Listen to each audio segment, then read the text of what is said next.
Maxwell, glad to have you come by. Yeah, glad to be here, Brother Watts. You know what this is, God has brought us a mighty, mighty long ways, man. You know, Yeah, we're talking about Central High School, and it's just amazing, man. And a lot of our friends are gone, Maxwell. Yeah, it's I akin it to a game we played as kids. We used to walk around the chairs, and when the music stopped, you know, somebody didn't get a chair. Somebody didn't get a chair. Every day, somebody in our community, somebody we went to school with, they don't get a chair. So, you know, we put them in memory.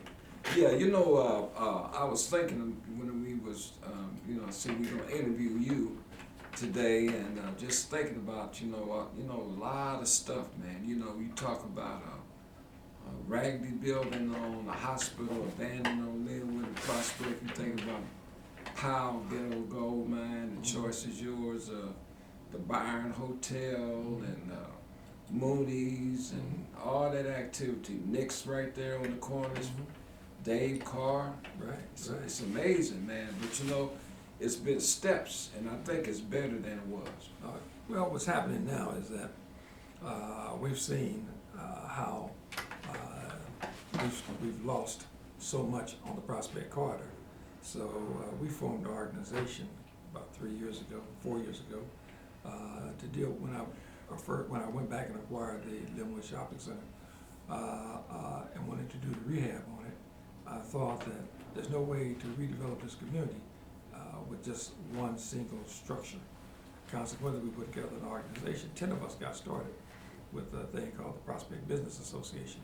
With that, we as business owners on Prospect band together to start politically moving, financially structuring opportunities for us to redevelop the corridor. Today we have 158 members of that association, and that's the largest number of black folk that I know of in my history that have come together to try and do something collectively, and we support one another. One of the major pieces that has helped us was the funding of the 8-cent sales tax. Right now we got 14 of our members that have received awards from that 8-cent sales tax. Now, it's been a little slow in coming, but within the next 18 months to 24 months, you'll see a major change on the Prospect Corridor because all those projects will come into play. We're under construction now on the Linwood Square, which is a $8.5 million revitalization of the 3000 block of Prospect and the 3100 block of Prospect on the east side of the street. It will complement what we did on the west side of the street with the development of the Linwood Shopping Center. So I think that's fantastic. You know, I mean, you say all of that, but then it had to start from somewhere, and you had to have some foundation of support from some people. And today we're here to pay tribute to Reverend Wallace Hartsfield, and our focus word is change, and I think you've been part of change. So why don't you talk a little bit about the relationship that you had with Reverend Wallace Hartsfield? Reverend Hartsfield was a bully. He was a bully. He took advantage of me. He made me work all the time. And it was his idea to do something about the Linwood corridor and the St. Joe Hospital. St. Joe Hospital was the worst blight that we ever experienced in our city, and nobody did anything about it. And for 7-8 years, it just sat there with no activity. ABC television, once we acquired the property, paid me $8,000 a day to shoot a movie there called The Day After, which depicted what a nuclear holocaust would do to a city. Reverend Hartsfield was the one that pushed me to make that happen. He had called several of us together and challenged us to help him do something about that blight. He felt guilty that the state had wanted to build a prison of where the St. Joe Hospital was sitting, and he and other ministers had stopped the development of that prison. But since the prison didn't happen, nothing else happened, and so it just sit there. Well, once the young man who purchased the hospital did the demolition, it took an extraordinary amount of salvage out of it. It just sit there. So Reverend Hartsfield was saying, I need to have that blight removed. So he sent me on a mission to find out what it would take. And what it took was $1 to purchase that whole block, the whole square block. And matter of fact, what we call it, the east side of Wabash as well, all that came with that $1 purchase. So he and the Ministerial Alliance from the Baptist Ministers Union became my business partners in the redevelopment of what is now known as the Linwood Shopping Center. We had other minority investors as well. 17 black businessmen invested. Now that's the largest investment that I know of where you have multiple people from our community come together and decide we need to do something and put the money up to do it and make it happen. Reverend Hartsfield provided that leadership. He was the only one that could call 50 ministers together and get 31 of them to get their churches to support and put money into the redevelopment of that site. For that reason, I will always be thankful to his guidance and leadership as it relates to how to work with the clergy. He could say things to clergy members that I couldn't say. He could say it in a way that would provide them with the stimulation to participate. I don't ever recall calling on Reverend Hartsfield to do anything as it relates to economic development or political, being political supportive of a project, and him saying no, or he didn't have the time, or making recommendations. He was always on the forefront. For that reason, he was truly, they called him the Godfather, but he was truly my Godfather. You know, he was truly my mentor. I looked to him for a lot of guidance, and when I was wrong, he would tell me I was wrong. And when I was right and doing something right, he supported me all the way. He was always my biggest cheerleader. But he never abandoned you. Oh no. I mean, if you were wrong, he wasn't the kind of guy that he would cut you loose cause you were wrong. Because some people, they run away from you. No, he tongue lashed me. Yeah. Yeah. He would tongue lash me. But he didn't leave you alone. Never left me to hang. Yeah. Never left me to hang. And consequently, I want to always think I never left him to hang. Whenever he came and said we need to do something and we need support, because he said that's all he had to do. He didn't have to explain it. He was trying to do something, needed my help, needed my support. I was there for him because he treated me the same way. You know, and I can't think of anyone in our community that was trying to make positive change that he didn't support. Right. Yeah. I can witness that. Mm-hmm. Yeah. Mm-hmm. Yeah, I can witness that. He stood with us many days at Minority Contractors. Mm-hmm. Yeah. And I tell folks he's the guy that introduced me to the only man I knew that knew my grandfather. Oh, okay. All right. Yeah, Reverend Hartsfield. Yeah, he was that guy. Mm-hmm. Yeah. You got both of us in trouble. Yeah. You got me and Reverend Hartsfield in trouble. Yeah. Had us locked up in jail together. Yeah. When we protested the development of Central High School. That's right. With no minority participation in the construction. Right. He stood fast, and when they said, "Are y'all going to jail?" Reverend Hartsfield didn't walk away. He stepped forward and said, "Well, we're going to jail then." Right. And we locked arms, and that's what we did. That's right. To support it. Now, that was great because within 24 hours, we had the contractor sitting down with us negotiating to make sure that there was major minority participation in the redevelopment of Central High School. Yeah. You know, I was looking at this interview that I did with him on Fuzzy, and he said I was telling Miss Wainwright, who just left, about change, because that's what these interviews are about, change. And he said it just takes one person that's committed, that will stand up.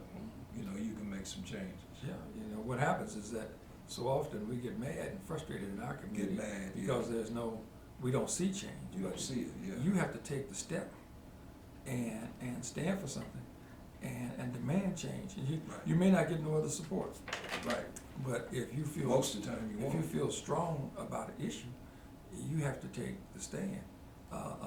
Sometimes the folk will follow, other times they will not follow. Right. And I look at the fact that I guess I've developed over 100 businesses in Kansas City. Employed over 3,000 folk from my community. And that would not have happened had it not been for me taking a stand and getting others to support me. I couldn't do it by myself. I've always been able to get major community support. Sometimes I needed political help. That's been available. Sometimes I needed clergy support. That's been available. Community, neighborhood organizations and community support. So I feel very special that I've been able to get the community to support those initiatives that we have pushed for that have given us economic gain. But again, my biggest cheerleader in all that was always Reverend Wallace Hartsfield. Wow, right. That's a nice tribute. When did you start working with Reverend Hartsfield? What year was that? Oh, I started working with Reverend Hartsfield back in I guess it would have been about 1971 when he first, as soon as he came back from Wichita to Kansas City, we started working because he was my family was a major part of his church. I had two uncles that were deacons in his church. My family was embedded in his church. My brother was a member of his church. So we had a number of reasons for coming together and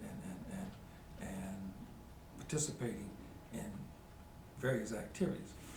But to get intimately involved with Reverend Hartsfield didn't happen until really, I guess, I came to become the president of the Community Development Corporation, which was about 1973, about 74, 75, somewhere. Yeah, because I came back home from Jeff City in '75. Mm-hmm. And now, were you part of PUSH, Mm-hmm. Reverend Hartsfield with Jesse? Very, very much a part of PUSH. I was the chairman of the PUSH, what do we call it? PUSH Business Development Program, where we lined up businessmen from our community and had them to support PUSH. In turn, PUSH helped support them.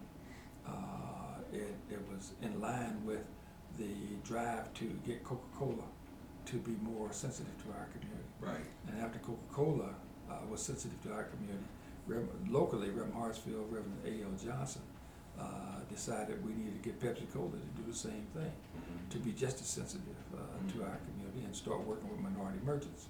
So we made demands of Pepsi, and they said no, and we took an action, and then they said yes, and they stepped forward to do the same kinds of things that nationally Coca-Cola was doing with PUSH. Yeah, I think Horace took advantage of some of that Pepsi-Cola resources. Well, by opening up the doors, it made it possible for many of the community-based organizations to go to Pepsi-Cola. And even today, every time I have a major event, just recently we had a groundbreaker ceremony. I called Pepsi. They were their vice president in charge of minority affairs stepped forward and provided me with all the assistance that I requested. Is Vince Scola, is he still there? Yes, he's still there. I don't know how much longer Vince will be there. Is he vice president? We got him. He became vice president off the truck. When we demanded that they hire someone That's right. to relate to us, he was driving the truck. That's right. They called him, and we wanted to bring someone from the outside in. The local general manager of Pepsi-Cola said, we have someone that I think can fill that void. And it ended up being Vince. So Vince was surprised that he got a promotion. Right.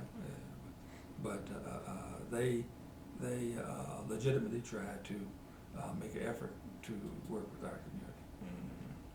Yeah, and all of that has the foundation of Reverend Hartsfield. Reverend Hartsfield was there doing the negotiation. Now, Reverend Johnson in that meeting picked up the telephone in this man's office and called Jesse Jackson and said, I want to launch a boycott against Pepsi-Cola because they're not sensitive to what we want to do. And when he figured out Reverend Hartsfield was actually talking to Jesse Jackson and demanding, because Reverend Hartsfield and Reverend Johnson were on the board of directors of PUSH, he said, wait a minute, hold it, let's negotiate. We can work this out. Right. And Reverend Hartsfield, again, was the author of the agreement Right. that we ended up signing. Closing comments about change in Reverend Hartsfield. Let's hear your thoughts. I think that he's laid a foundation, and a matter of fact, helped script a course that we can follow, because he was always wanting to deal with economic development. He understood that we needed to create jobs in our community, and as opposed to just asking folk for jobs, we needed to create jobs in our community to employ our own folk. He also understood the need for us to remove blight from our community and deal with this whole thing about, so often our people say, why don't they do something about this? Why they let this happen to us? Well, you know, as soon as we wake up and understand that we are the they, there's no one that's more concerned about what happens in our community than us. And we have to take the initiative to make it happen. I'm trying to pass the baton now, helping young people to understand that if you want to make something happen, you got to get out there and you got to have some skin in the game. If you don't have any skin in the game, I don't know how you expect somebody else to do something for you. Right. Reverend Hartsfield was very much of that opinion, you know. Right. He supported me also because every time I tried to do an endeavor, I was willing to put my own resources in it and risk not just somebody else's resources, risk my own resources. And his concern was getting us to come together, and never could get us to really marry, to come together and create enough financial resources to generate change ourselves. But that's what he continued to fight for. Right. Hey man, it's very interesting, man. We have to invite you back some other time so we can talk about the history of our community. You know, back in the day at church, you know, we were serving chicken dinners to the old folks, and now the young folks serving us. That's right. That's right. I look at it now. That's what a buddy of mine told me one time. All the stuff I did for Palestine Baptist Church, that's where my membership was at. And Reverend Abel, he was another bully. He kept bullying me around too, making me do economic development projects. But I was working then to build something for them, something for the old folk in our community. Now those resources, I'm using them. Right. And they're for us. Right. Yeah, it's for us. No longer for them, it's for us. Right. Well, listen, Maxwell, I appreciate you coming by Okay. and paying tribute to a good man. Yes. Reverend Hartsfield, we talked about change and the legacy and the history of Reverend Wallace Hartsfield. Thank you so much. Thank you for having me.